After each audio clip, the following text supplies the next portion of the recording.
Nitekana umunezero ntangere vyo gusubira kubana namwe banywanyi bacuma muriko murabana natwe makuru n'ibiganiro vya misi yose tubandanya gushikiriza kuri no mbonesha kuri yacu ari nayo yanyu Umuhuza TV. Ibintu mwatugiye kubageza ko amakuru agezweko muri kano kanya n'amakuru tuza kugaruka ku gihangange Alain Guillaume Bunyoni kuri ubu apfungiwe mw'ibohero rikuru rya Ngozi. Ibintu vyoba vyahinduye isura ku muforoma yari agiye kuvura Alain Guillaume Bunyoni. Uyu akaba ari umwe mu baforoma bakorera ku ivuriro ryo mw'ibohero rya Ngozi. Ese yoba yahowe iki kugira ngo yirukanwe mu mabanga yiwe? Kuri ubu akaba anicaye atanahandi yoherejwe kuja gukorera. Vyose ukaza kubikurikira ku buryo burambuye muri ano makuru. Nako kandi muri ano makuru tuza kubabwira ko umusirikare Berize Tuyizere yaraye yishwe akerewe. Uyu akaba ari inkuru yazindukiye mu Kamenge hose, urupfu rubabaje rw'umusirikare Berize Tuyizere. Uyu yari yagoroberezanije na mugenzi we uwundi musirikare yitwa Raymond Ndayikeze basangira agacupa kw'ihoteli Amigo Juste iri muri quartier Kikizi ya zone Kamenge mu buraruko bw'igisagara ca Bujumbura. Icatumye uyu musirikare yicwa naco ukaza kucumviriza muri ano makuru. Mwahaye ikaze rero aho uherereye hose, wowe uri ngaha mu gihugu c'u Burundi, wowe uri hanze mbeze igihugu c'u Burundi, ndetse namwe mutwumviriza muri mu makungu ya kure mwese. Reka ano makuru yacu tuyatangurire kuri Alain Guillaume Bunyoni aho apfungiwe mw'ibohero rikuru rya Ngozi. Umuforoma yahembuye Alain Guillaume Bunyoni yaciye ahagarikwa mu kazi. Inkuru iriko iravugwa cane kuri uno mugoroba niyerekeye ibi biherutse gushikira umwe mu baforoma bakorera ku ivuriro ryo mw'ibohero rya Ngozi. Izo nkuru zivuga ko umunyororo Alain Guillaume Bunyoni amagara yiwe yarageze ahatemba. Rero ngo yagiye kwivuza muri iryo vuriro niko kuganyira umuforoma waho ko ashonje adaherutse imfungurwa zo mu nkono. Ico gihe ngo Bunyoni yaciye amusaba ko yomutuma amata, umuforoma nawe aravyemera arayamushira. Bukeye umuforoma yagarutse ku kazi. Agishika yasanzeho urwandiko rwujejwe amagara y'abantu mu ntara ya Ngozi rumuhagarika ku kazi. Kugeza ubu rero uwo muforoma aricaye nta n'urwandiko rumurungika gukorera ahandi ruriho. Benshi bahise bibuka mu myaka ibiri iheze, batangura kuvuga ko kuko Perezida Ndayishimiye agishika ku butegetsi Alain Guillaume Bunyoni yahise agenwa kuba umushikiranganji wa mbere. Ngo nta myaka ibiri rero irahera Perezida Ndayishimiye ngo ico gihe yarapfukama General Bunyoni akamusengera. Ico gihe batangaza vyinshi ko bashize Imana mbere ko n'ibikorwa byabo ngo babikoreshwa n'Imana. Bamwe bakibaza bati none iyo Mana ibuza guhembura ushonje ni yahehe?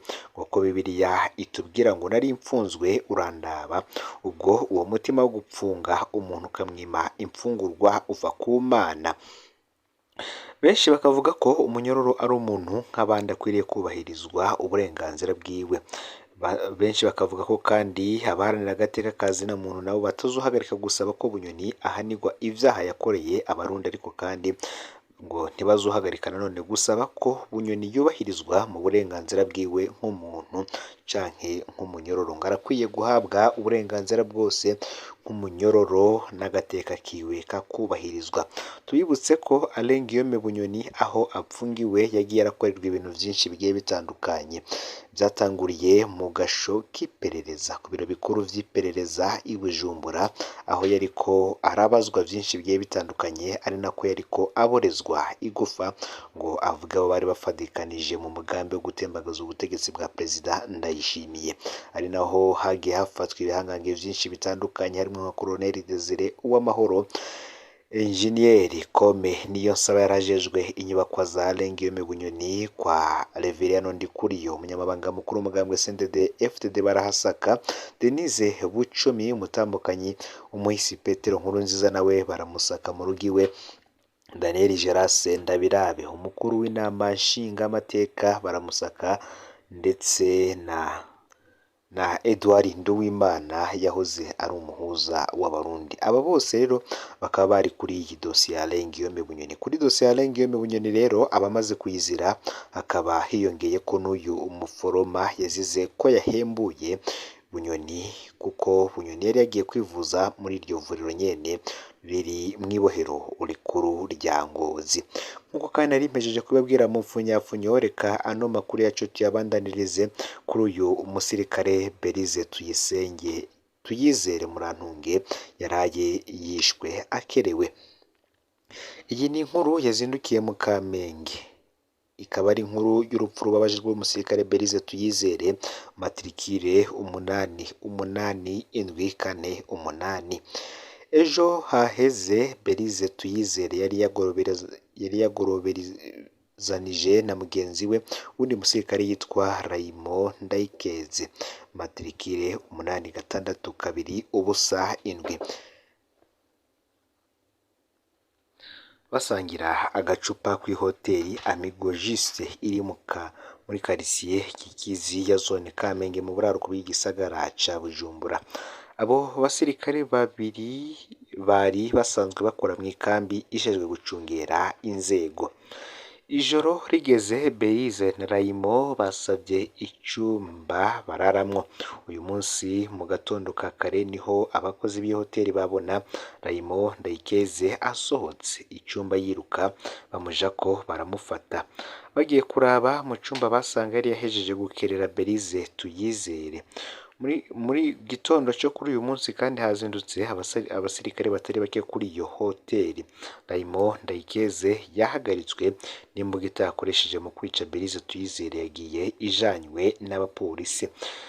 Ngo biragoye cyane rero kumenya icyo Raymond yahoye Berize, kiretse ko yo bavuga ko yamuriye amafaranga menshi amubesha ngo bazobana. Bose bakaba bari bakiri bato. Uyu Berize akaba yishwe afise imyaka 23, naho Raymond we nawe akaba agiye kuja mu munyororo afite imyaka 27.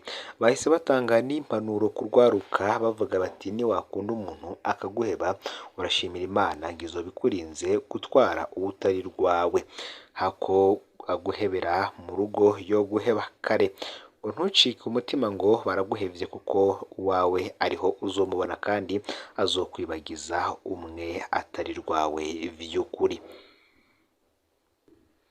Naho kandi tukiri kuri ino nkuru, mu ntara ya Cibitoke umupolisi aborewe nawe yishe umuntu. Umupolisi aborewe yishe umuntu azwi ku izina rya Ndagijimana. Ivyo bikaba vyarabereye ku isoko ya kijambere yamabaye mw'ijoro ryo kwigenekerezo ya 23 rishira igenekerezo ya 24 Rusama ku mugwa mukuru wa komine Mabayi ho mu ntara ya Cibitoke. Abanyagihugu barahaswe kwihanira iyo hadaseruka abandi bapolisi bakabashwiragiza.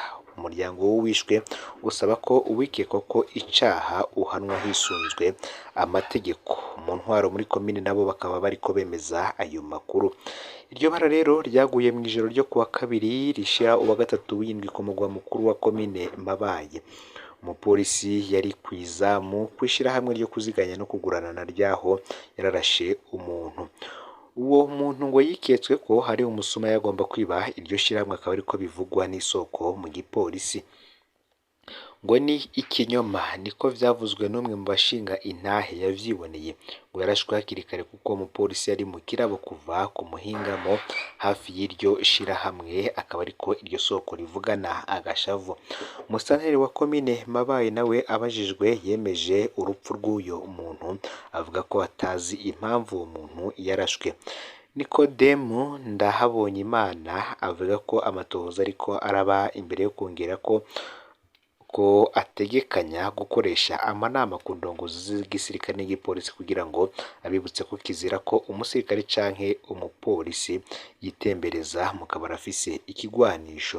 Abanyagihugu benshi rero bashavuye bazindukiye ku biro vya komine Mabayi mu gitondo cyo kuwa gatatu w'indwi gusaba guhabwa ikiziga ca Ndagijimana kugira ngo yerekane ko uwo yishwe yashaka gusahura iryo shirahamwe. Umupolisi yaciye anyegeza ikiziga mu cumba c'iryo shirahamwe kubwo babibonye. Abapolisi bakoresheje kurasa mu kirere kugira ngo bashweragize abo banyagihugu. umuryango w'uwishwe nawo usaba ko uwo mupolisi yohanwa hakurikijwe amategeko kubera ko ivyabaye isoko y'akarorero yamabaye yugawe amasaha 3 kuri wa kabiri. Umukuru w'igipolisi c'amabaye Jove Kadege yaremeza ko urubanza rw'ikibiriraho rurindiriye uwo mupolisi yishe Ndagijimana yari umurarizi kw'isoko y'amabaye. Ndagukengurukiye wowe tubanye muri ano makuru yaragezwe ko muri kano kanya fyonda subscribe canke sabone kuri hoteli wafyonda ko kugira ngo utoje ucikanwa n'amakuru n'ibiganiro tubandanya gushikiriza. Sangiza kandi ano makuru bagenzawe aho babaherereye hose kugira ngo batoje bacikanwa n'abiriko biravugwa bigezwe ko ngaha mu gihugu c'u Burundi hanze y'imbibe z'igihugu c'u Burundi ndetse no makungu ya kure. n'Umuhoza TV, Imana ibahezagire.